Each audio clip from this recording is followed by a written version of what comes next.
Welcome to the Brown County Hour. Coming to you from the legendary Hills of Brown, where the plum purple haze, the one nature herself drapes over the hills and hollers, inspires local characters, artists, and nature lovers. It's as though the hills themselves conspire to create a beauty and culture in the heart of Indiana. Sit for a spell and hear the music.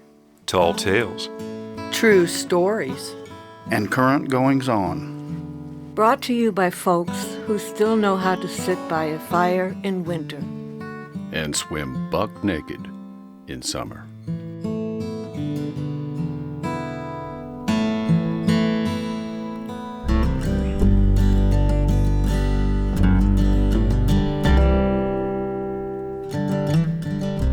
Welcome to episode 165 of the Brown County Hour. This is Dave Seastrom. And Sarah Lytle, along with the rest of the crew. Our musical guests this month are Christy Crandall and Sharla June, performing as the Mingledees. We have a conversation with the director, Danya Leova, about the Brown County Playhouse production of It's a Wonderful Life. Another installment of the Stove-Side Surveys with Rick Albertson and essays from Jeff Tryon and Dave Seastrom. Kate and Danielle from Brown County Bikes return to talk about the opening of a pump track at Deer Run Park. This is like a roller coaster for your bike, no pedaling necessary. We also have a conversation with Dave Gore, John Sisson, and James Tracy about the Native Sons exhibit at the Brown County Art Gallery. We begin segment 1 with the live studio recording of Bonnie and Bonnie by Christy Crandall and Sharla June, known as the Mingledees, followed by our interview with them.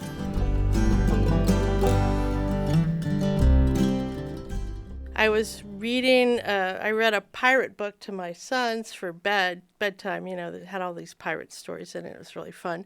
But it had this story about this pirate, one of the few women, actually I think it might have been the only woman in the book, Anne Bonny, who was a pirate in the Caribbean back whenever it was, I don't know when, but maybe the 1600s. So it was a really interesting story. She was quite fierce and quite beautiful.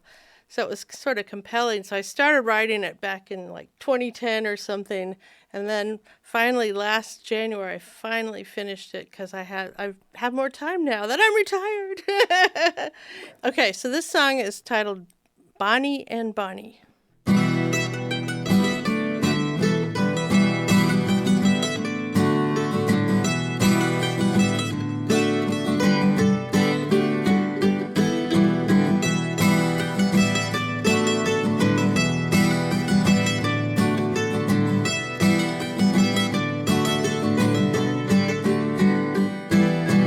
Bonnie and Bonnie, oh, child of master and maid. Her father disguised her as a boy, so she came to stay. But when the wife discovered her, no peace there was made. So they fled to Caroline, master, child, and maid.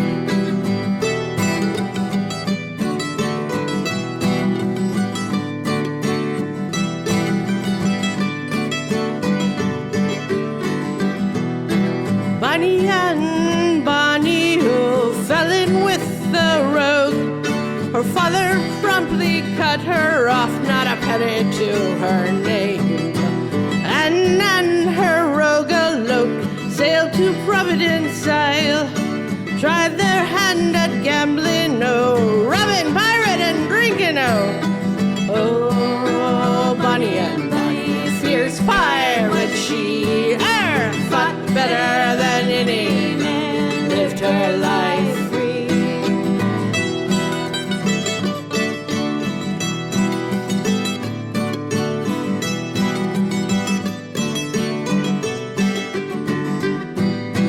On the Isle of Providence, and forsook her rogue, she left with old Rackamo, a scallywagging pirate-o.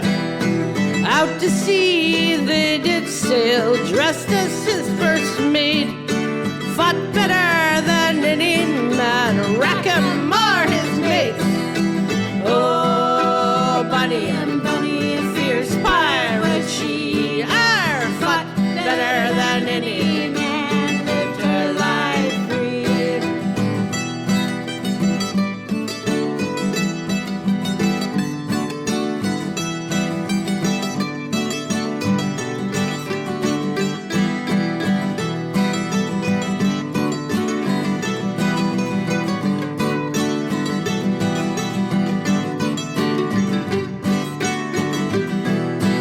Then one day they were taken by the king's own men, and with child was set free, oh, but Rackham sent to hanging, oh. Bonnie Ann felt no remorse for Rackham or his mates, for if they'd only fought like her, they wouldn't be swinging from the gallows.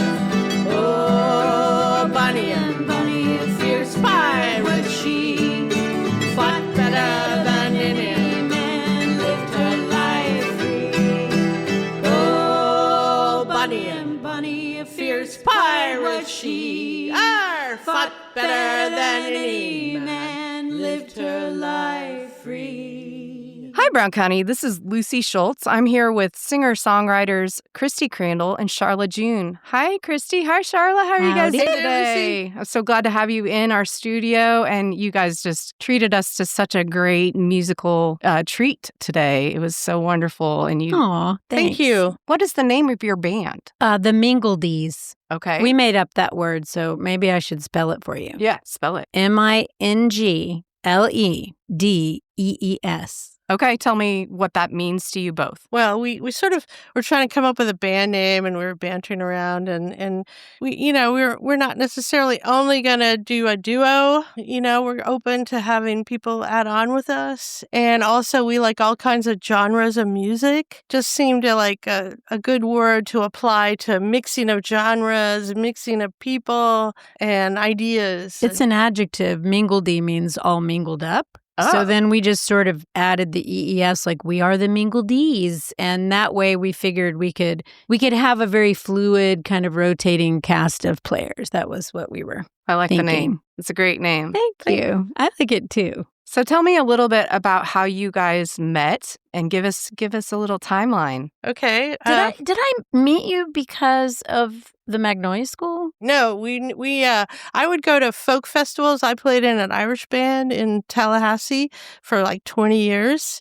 We went to the Florida Folk Fest like 6 years in a row between 2009 and 2016, but we played out other gigs too. And my spouse and I would go hear other people playing out, and we went out and heard the Mayhaws because some friends recommended them. That was Sharla's band back in those days, and we loved them. Her bass player was a friend of mine, Carrie Hamby, who's from Indiana.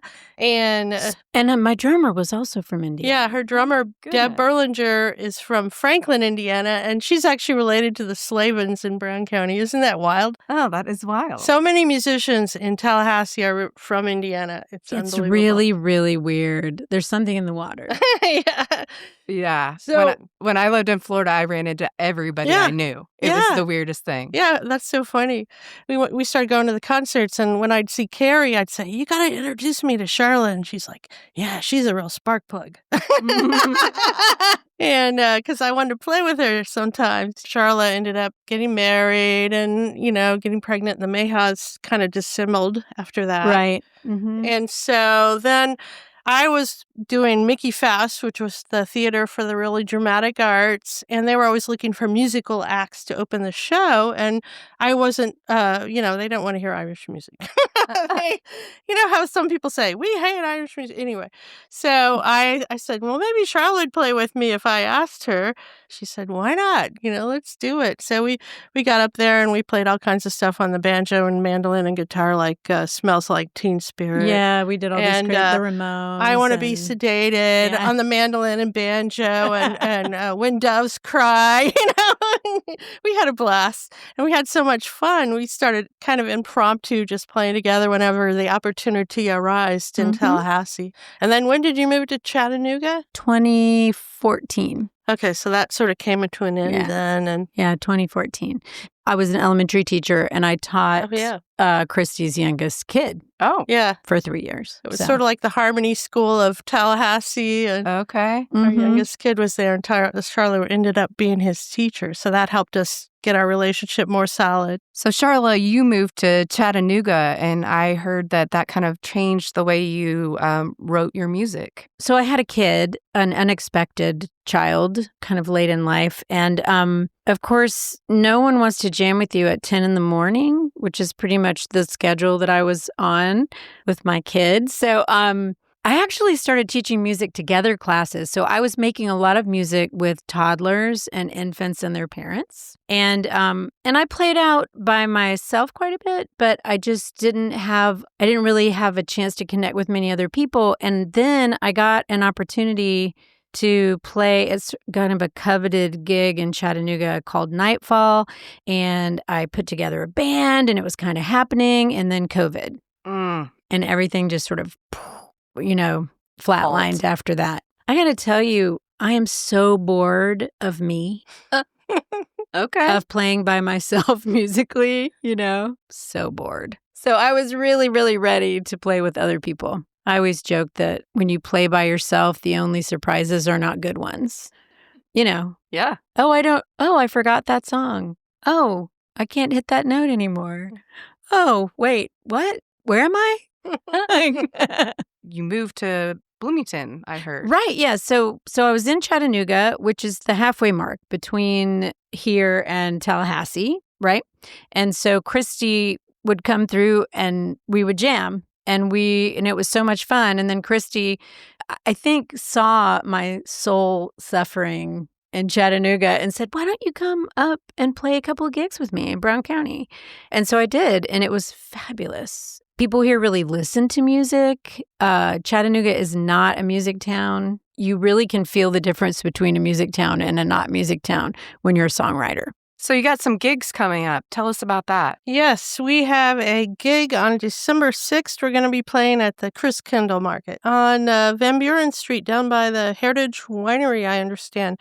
And we're working on getting a gig at Sleeper's Bar in Bloomington. It's part of the Cascade Inn, and that will probably be in early December. Yeah, just keep an ear out. Yeah, keep an ear out. We'll put it on the WFHB calendar. Okay. Honestly, if you want to be on a mailing list so that you know when we're playing, feel free to email sharlajune@gmail.com. Can you spell that for us? sharlajune@gmail.com. We did the farmer's market, the awful day last week. Oh my gosh, we were playing and this huge wind came along and literally moved the shelter we were under like 4 feet. Oh my goodness. What? Yeah, you guys got a really rainy day. Oh, yeah, it wasn't too well attended. But anyway, we had dancers, though. People were in their rain gear dancing to us, Awesome. which was fantastic. If you want to listen to some of my original music, I'm streaming on all the platforms. So you can look up Sharla June. Also, the Mayhaws, Mayhaws.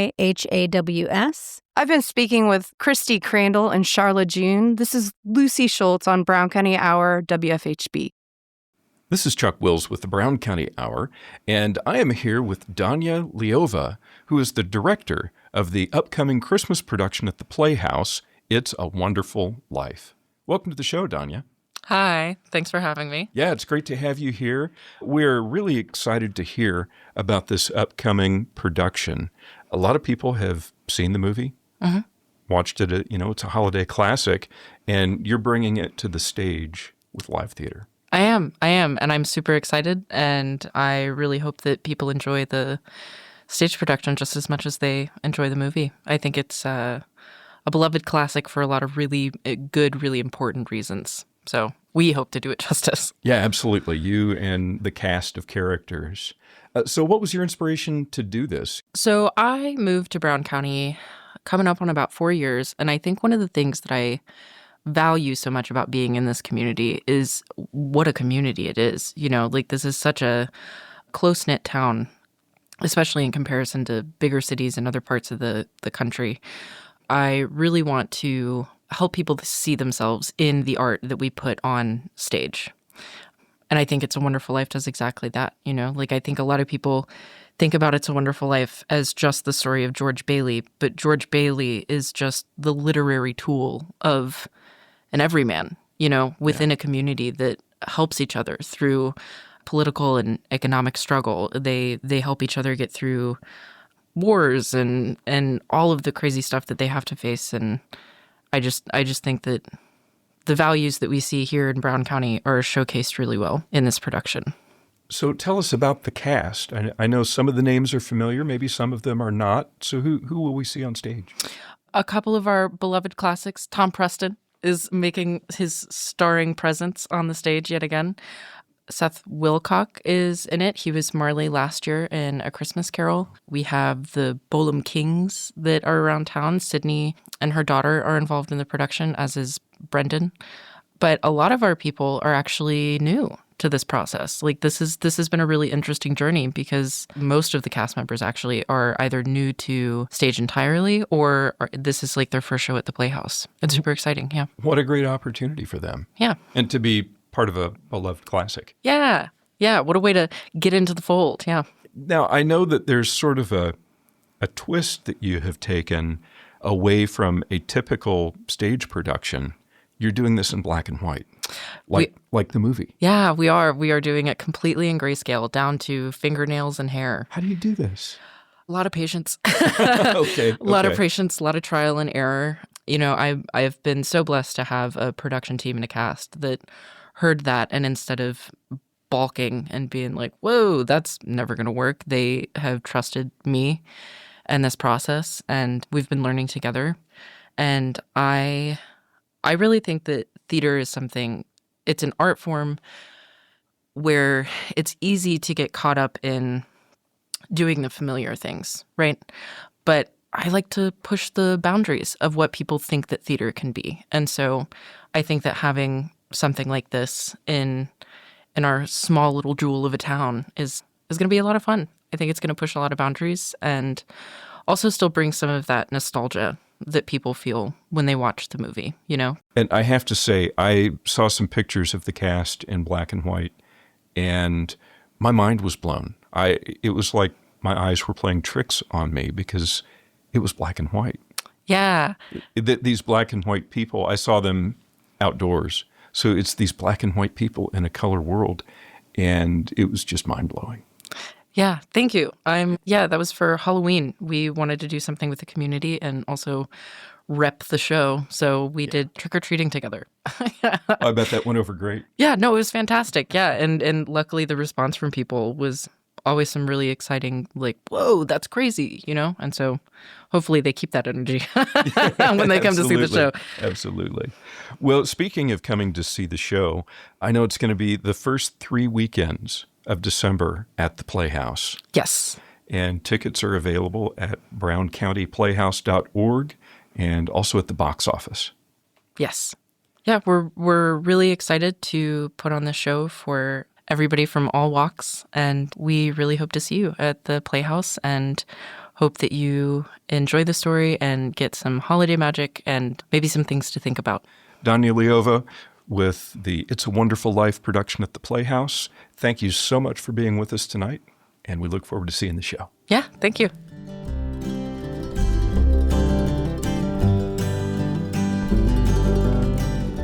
Now we pause for station identification. You are listening to the Brown County Hour on volunteer-powered community radio, WFHB, at 100.7 in Brown County, 91.3 and 98.1 in Bloomington, 106.3 in Ellettsville, and online at wfhb.org. Support for WFHB comes from Our Brown County, a magazine for locals and visitors featuring art, entertainment, and county characters since 1995. Printed 6 times a year and available online. More information at ourbrowncounty.com. In segment 2, we have a Christmas story from Jeff Tryon, a conversation with Kate and Danielle from Brown County Bikes, and we'll close with the Mingledees song, Keys Underground, that was recorded live in our studio. We begin segment 2 with a poetry feature. The author of the photo book, Brown County Folks, Rick Albertson, shares meditations from his new book, Stoveside Surveys, while seated next to the wood stove in his cabin on Greasy Creek Road. Each episode has a companion photo you can view on our website, and Rick starts each Stoveside survey with a description of that photo.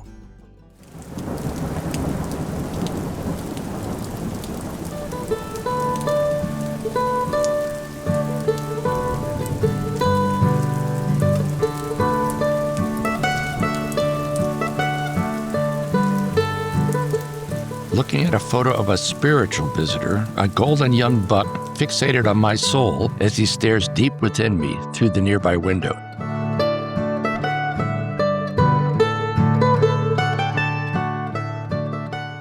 A visitor looks into the window. I am looking out. He is neither welcome nor unwelcome.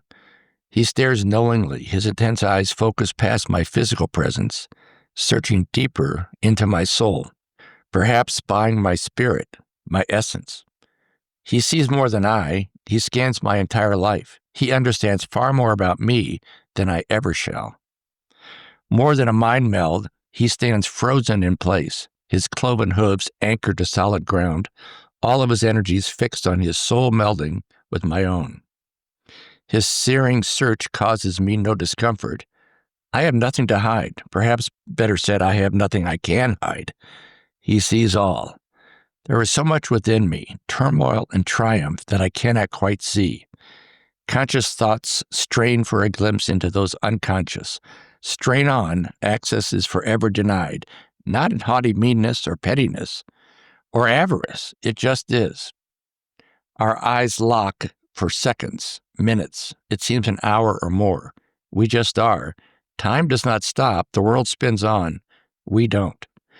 The melding takes precedence with holy hierarchy over cosmic forces of mere space, time, and gravity. I am revealed in full. I silently beg him for revelation, disclosure, utterance, and announcement, to no avail. He is a seer, not a speaker. Off he goes without gracing me with any warning. He takes with him me, more of me than I'll ever know.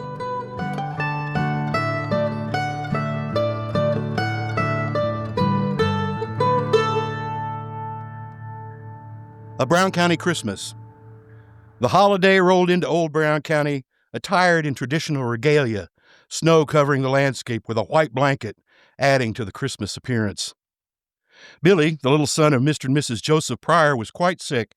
Charles D. Beaucamp, age 21, and Miss Mary Ewers, age 18, daughter of George Ewers of Van Buren Township, were united in marriage in the county clerk's office last Saturday. Mrs. Elizabeth Snyder, Grandma Snyder, died at her home 3 miles northeast of Nashville. She was an active member of the Baptist Church. Down at the store, Jim and Tom cozied up to the toasty warm cocoon of a pot-bellied stove, which kept at bay the persistent chill outside. While Jim gazed at nothing in particular off in the near distance, his old friend gnawed his way through the weekly newspaper, mining out the occasional conversational gem. Editor Allison is pleased to note, quote, the continued diminuendo of the uncouth practice of substituting an X for the name of the Nazarene, commented Tom, which is an act of desecration and an affront to that great teacher upon the tenets of whose divine philosophy modern civilization has been builded. Upon the tenets of whose has been builded, Jim nitpicked. That ain't grammatical. He's in his usual rare form, Tom said. But the larger point is, who is it that's been offering these egregious substitutions and spelling out Christmas? Who is it that replaces the name of Christ with an X? The very idea was conceived of by newspapers to save themselves the terrible ordeal and expense of having to set 5 extra pieces of type. Funny thing is, right here, 2 columns over in the church news, we discover evidence of the culprits who are Xing the Christ out of Christmas. Oh no, said Jim in mock horror. Yes, the Methodists, Merry Xmas. Also some holiday happy sap under the byline of Yaller Root Sam, also merrily Xing the Lord out of the cheery holiday greetings. So it would appear that Allison is giving the old holier than thou. Tom leaned over, shot a perfect jet of tobacco into the cuspidor, shook the paper straight, and continued his reading. There were a few stray tobacco stains here and there around the stove, but none of them were his. Following the scolding, the editor reveals he was the recipient Tuesday evening of a, quote, toothsome treat, e.g. a holiday pie, quote, highly pleasing to our taste, sweet and palatable from the president of our community club. She lets the cats in the kitchen, Jim pointed out. Better check that pie for cat hair. Jim pulled out a plug of Old Glory in his pipe and for the 100th time fished around in his pocket for his knife before remembering for the 100th time that he had lost track of it. Dang, he said. Tom took out his knife and handed it to him. Jim took the Winchester Premium, opened it, and cut off the desired wad. Nice enough, he said, returning the tool, but it ain't a Barlow. Bird in the hand's worth 2 in the bush, replied his old pard philosophically. Where the heck had he lost his good old Barlow knife? He felt somewhat unmanned. He had carried it on his person every day for years. A man has a folding knife in his pocket at all times for all kinds of occasions, from peeling an apple to sticking it in a state taxman's eye. Tom expertly deposited another juicy jet into the cuspidor and, still holding the paper aloft in reading position, commented, Alonzo Wilkerson of Johnson Township was arrested by Sheriff Parks on a charge of being in possession of a still. Do tell, said Jim. Well, old Sheriff Parks may have got an inkling that perhaps Alonzo did not support him in the last election.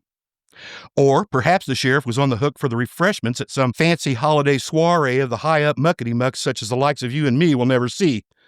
Perhaps. At any rate, Squire Calvin cut him loose on a $1,000 bond to appear in court for the February term.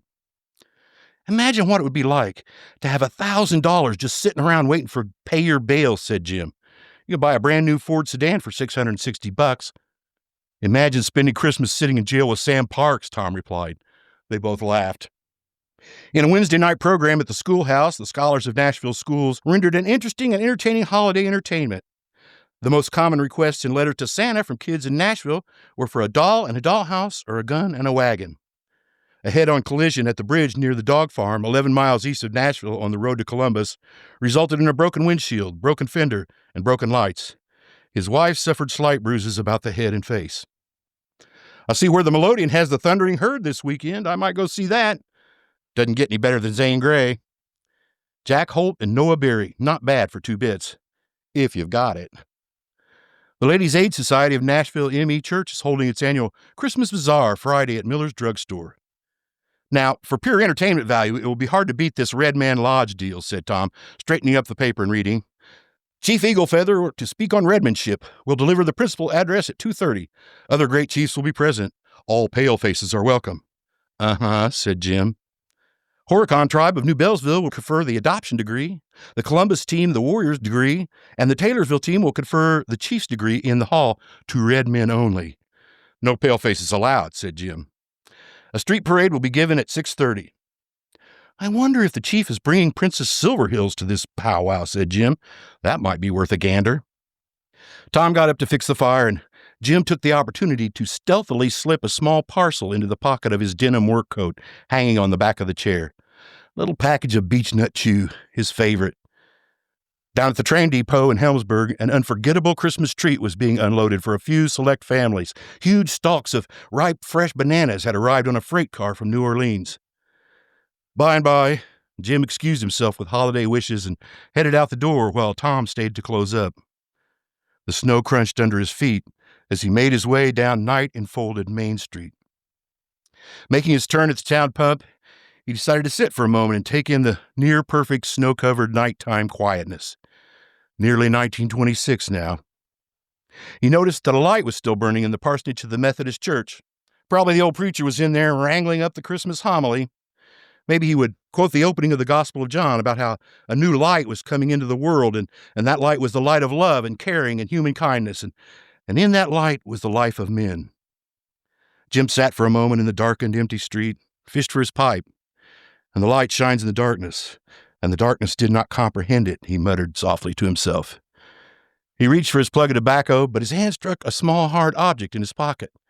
He took it out, and there was a fine new pocket knife. Tom must have somehow slipped it in there. He smiled as he sliced off a chunk of tobacco. A sure enough Barlow, he said with a grin. And this is Sarah Lytle at the Brown County Hour with Kate and Danielle from Brown County Bikes. Yeah, hi, Sarah. Thank you so much for having us. I'm Kate Nolan, and this is my wife, Danielle, Walter Nolan. We have brought back in Kate and Danielle to talk to us about the pump track. Yeah. And it's where? At Deer Run?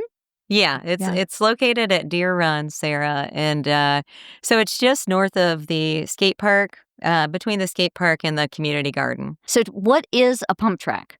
A pump track is a course. It can be paved or a mix of pavement and dirt. Ours is paved. That's usually, it costs more money, but we did that to save with, maintenance fees over time.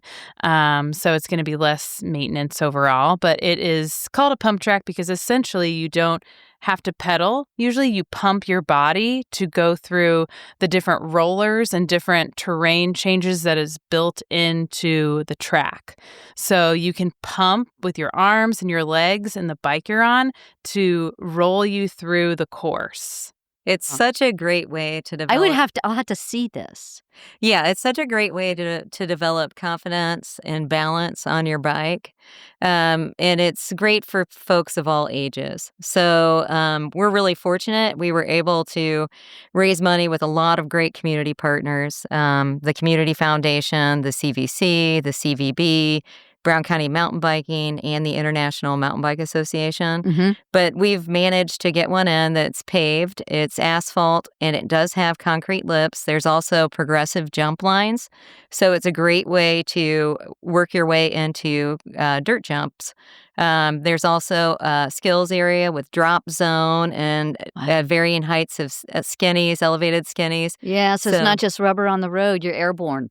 Oh, yeah, you can get air if you want. You can keep the wheels on the ground or you can definitely get air. But there's 2 ride hubs, and one of the things that I'm most excited about is the main hub will house a shipping container, and it's got our youth fleet of bikes in it.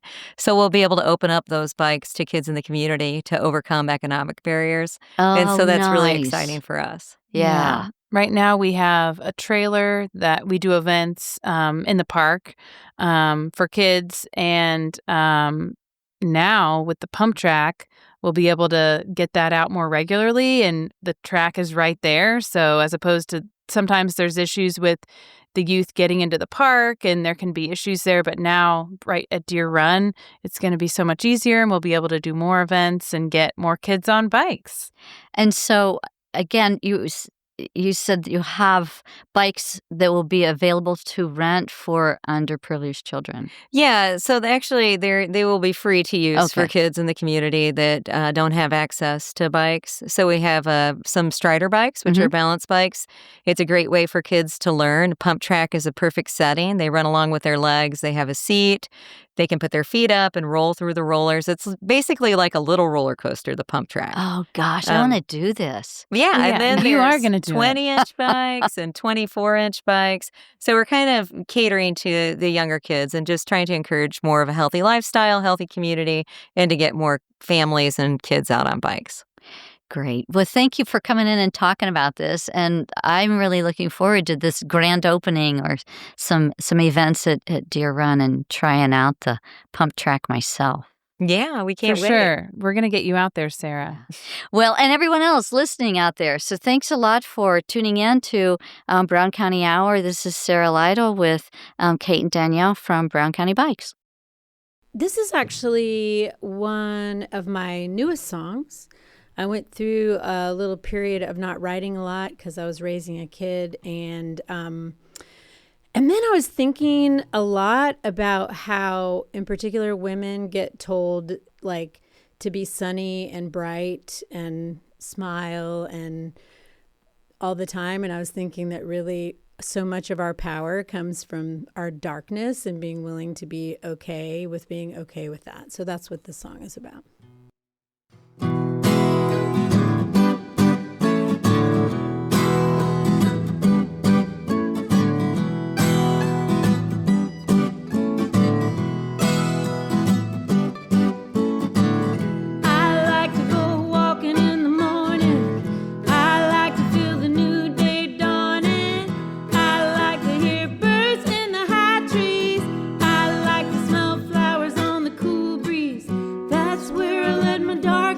Roll around, that's where I keep the keys to the underground.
underground.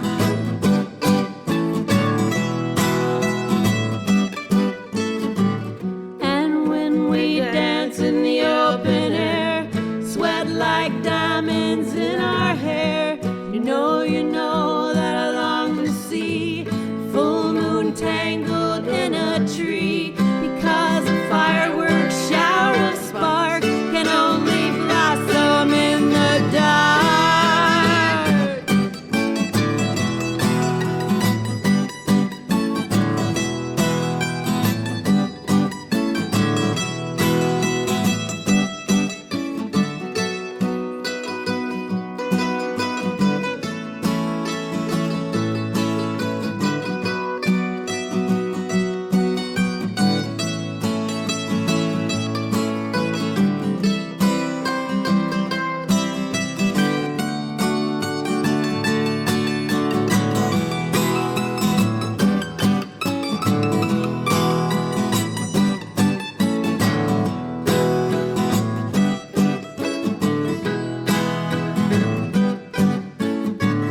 I like to seek shade in the sunshine. I age my rage like a fine wine. My body floating in a warm slough, fingers trailing over things I once knew. That's where I let my dark thoughts roll around. That's where I keep the keys to the underground. Keys to the underground.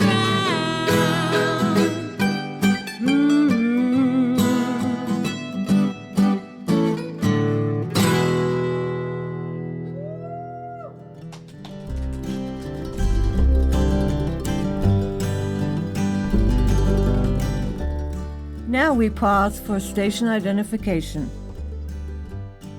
You are listening to the Brown County Hour on volunteer-powered community radio, WFHB, at 100.7 in Brown County, 91.3 and 98.1 in Bloomington, 106.3 in Ellettsville, and online at wfhb.org.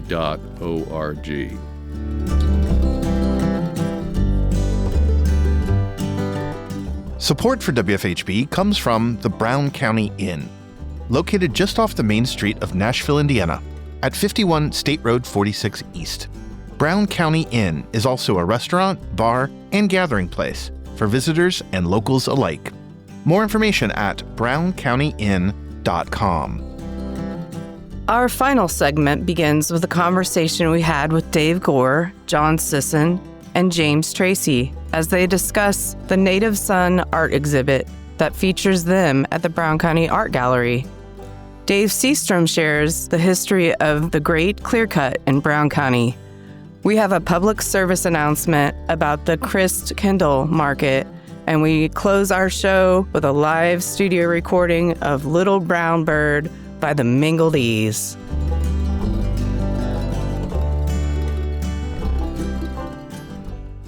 Well, this is Pam Rader for the Brown County Hour. Oh, do I have a treat for you all tonight? I went to the opening of the Native Sons exhibit at the Brown County Art Gallery, and it was a fabulous time, and the art was really good. And I was able to get the three artists, the three Native Sons, to come in and speak to us tonight. So I'm really excited. Thank you all for coming. Good to be here. All right. Well, let's start with you, Jim. Okay. And I hear you were the impetus for making the show happen, and also that you've been an artist since 8 years old or something. Yeah, I started studying with local people when I was about 8. That is just amazing to me. And you're actually, in the Brown County lore, the only Native son here, having been born in Brown County. Yes, I was. I didn't live here my whole life, but I spent most of it here. What influenced your style? You obviously the surroundings, because you paint a lot of older homes, but... My first instructor was Kay Poole. I don't know if you ever knew Kay Poole, but she was a member of sort of the second wave of Brown County people that came here. Dave might know more about her than I do. She probably came here in the 40s, I'm guessing. But she had a big loft studio in the old Village Green building. Mm-hmm. And so, she was my first art teacher, and she was kind of like a beatnik lady. Always wore a beret, flaming red hair. She was just really cool. So she was my first teacher, and that was fun. That was really fun. Well, I've seen your artwork around a lot, and you've sometimes been at the holiday market, but it was wonderful to see all your art. Thanks. Right there in the big room in the gallery. Thank you. You asked me who my influence was or what influenced me to do certain styles and stuff.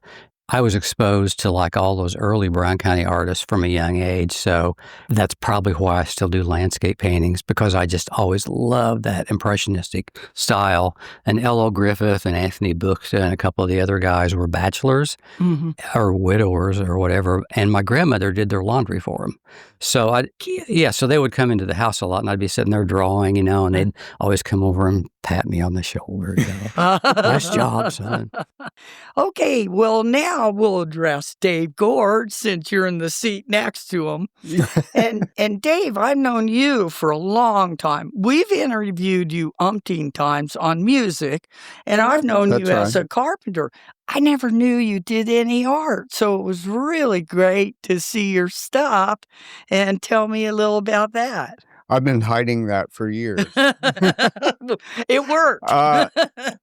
I started back in high school. I had an art class, and we got permission to do an anything you want kind of project. So I went down to the wood shop and got all their scraps and brought them back to the art room and constructed this 6-foot-tall construction of wood scraps. And that was kind of the beginning of where I got the interest of the style that I do. And jump ahead to the mid-'80s. In the '80s, I started doing these constructions using found object materials and in kind of an assemblage style. And I put those together just as something fun to do.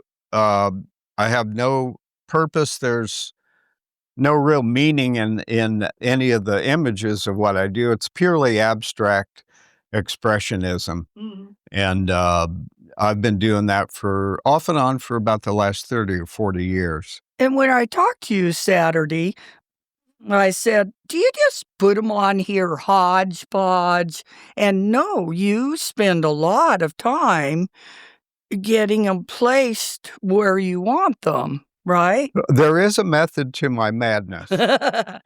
And yes, I do place them. I can spend hours, maybe weeks or months working on a piece, setting it aside, going back to it, adding things. It's not just a matter of throwing everything onto a surface. It does have somewhat of a plan to it, even though it doesn't look like it when you're viewing the piece.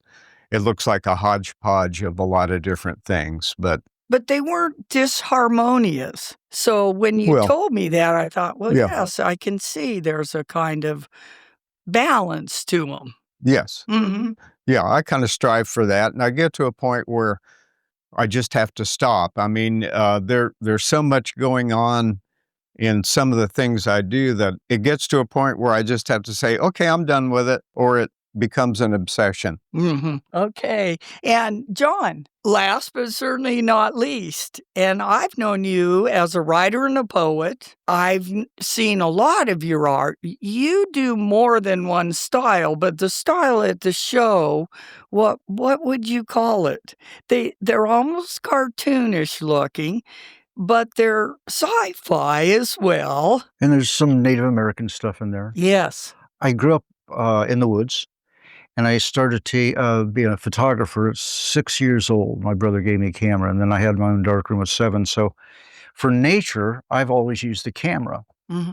And when I went to Purdue, they said, put something on the earth that's never been here before in art. And I went, hot ziggity. And so that was being Native American storytelling is a part of the thing that I do in my drawings. You will see they look like a little picture, a little vignette out of some kind of a story, mm-hmm. whether it's sci-fi or, Native American or whatever. Neat thing about that here in Brown County, storytelling's a big deal here in Brown County. Yeah. I've sat around, I can't tell you how many campfires with these two guys telling stories and lies and all kinds of other things. It's because of Jim Tracy that you're looking at my work right now. Because it's not about, to me, putting my work out there for people to see. It's actually about doing the work. Mm-hmm. You know what I mean? So God bless Jim Tracy, because if it wasn't for him, I wouldn't be sitting here doing this, and nobody would be seeing this stuff. Yes. And it may be the only Yes. time they'll ever see this stuff, because it is so strange. I've been speaking with Jim Tracy, Dave Gore, and John Sisson. They have an art exhibit going of their work, and it's showing at the Brown County Art Gallery, #1 Artist Drive, until December 15th. So thank you guys so much for coming in. Thank you, Pam. Thank you for having us. The last vestiges of the pioneer lifestyle took place in Brown County before World War II. The kids that grew up here in the 30s lived an almost identical life to the one their grandparents did, but it was markedly different than the preceding generations that lived in the virgin forest. They were certainly aware that they were surrounded by people who lived a modern existence that they didn't share in places like Indianapolis. During the height of the Great Clear Cut, there were at least 4 operating sawmills in Helmsburg that cut wood with carriage mills powered by steam. The town was more than twice the size it is now, and it featured a large dance hall where loggers and supporting workers gathered on a Saturday night. The accounts of those dances paint a picture of a rough and tumble affair that included drinking, dancing, horse racing, and sometimes a rowdy brawl.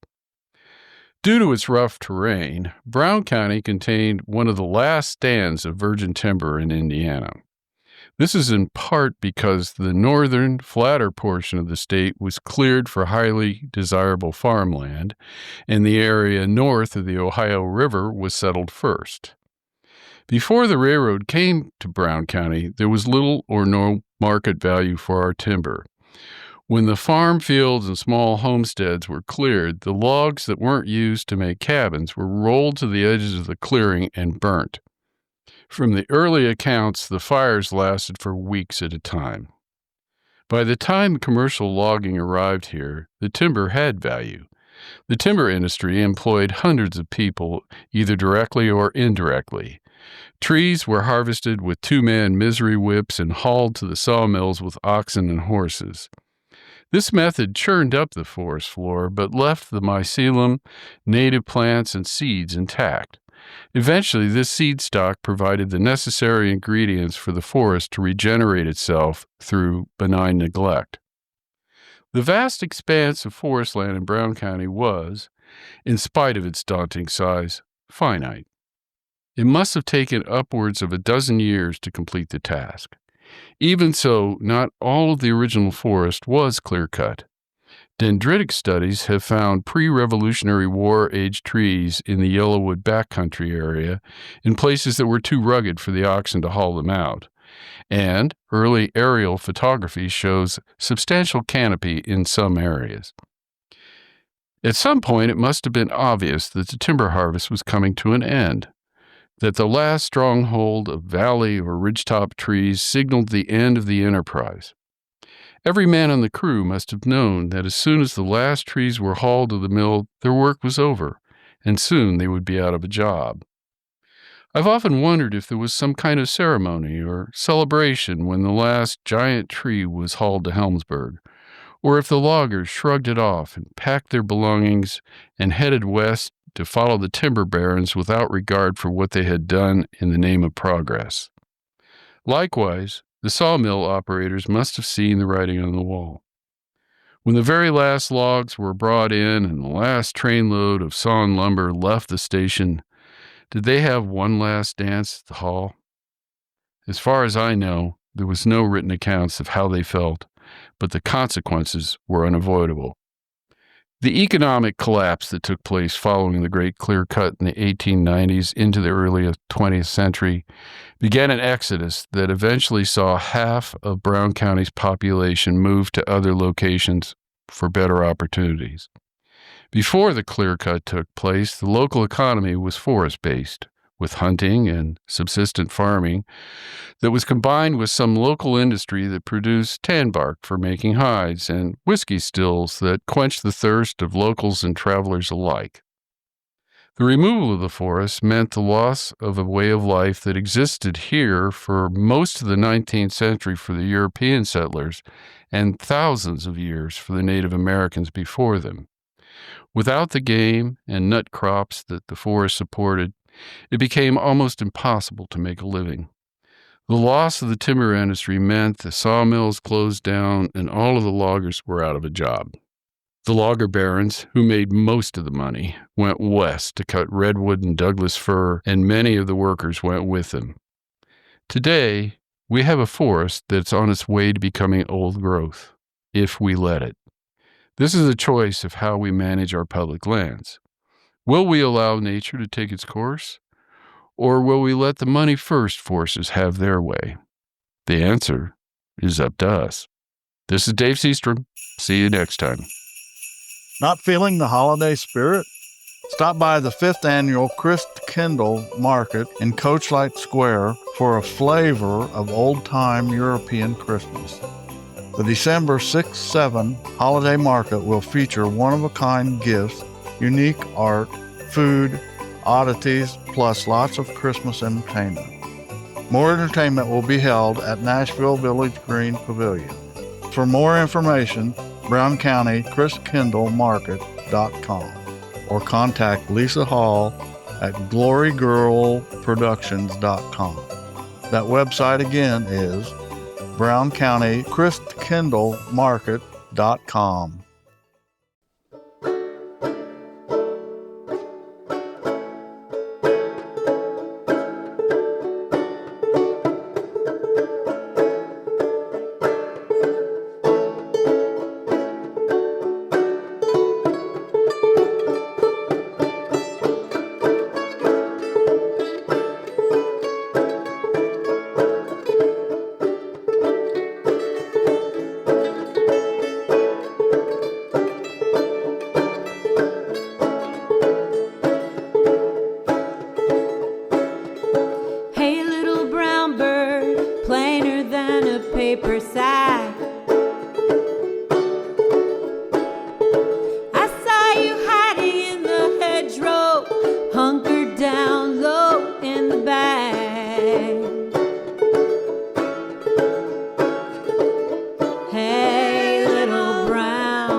side. I heard you singing on a low branch, waiting for your redbird to come back. Hey, little brown bird, play. Hey, little brown bird. Hey, little brown bird.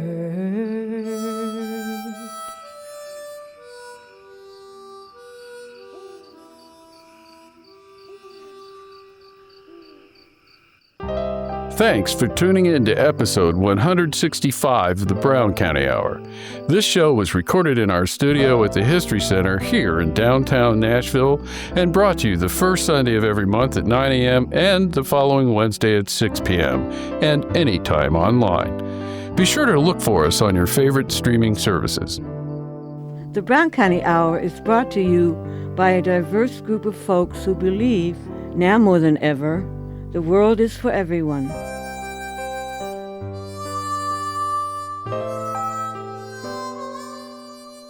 This show was produced by Chuck Wills, Pam Rader, Rick Fettig, Vera Grubbs, Lucy Schultz, Sarah Lytle, Chad Carruthers, and Dave Seastrom. We would also like to thank Slats Klug for our theme music.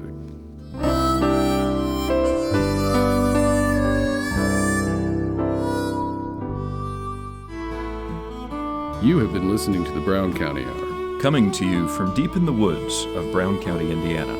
Celebrating the arts, culture, and nature that make this such a unique community. Visit us online at browncountyhour.com. The Brown County Hour is a production of WFHB. Volunteer-powered, listener-supported community radio for South Central Indiana. Take me back to my home, Brown County home.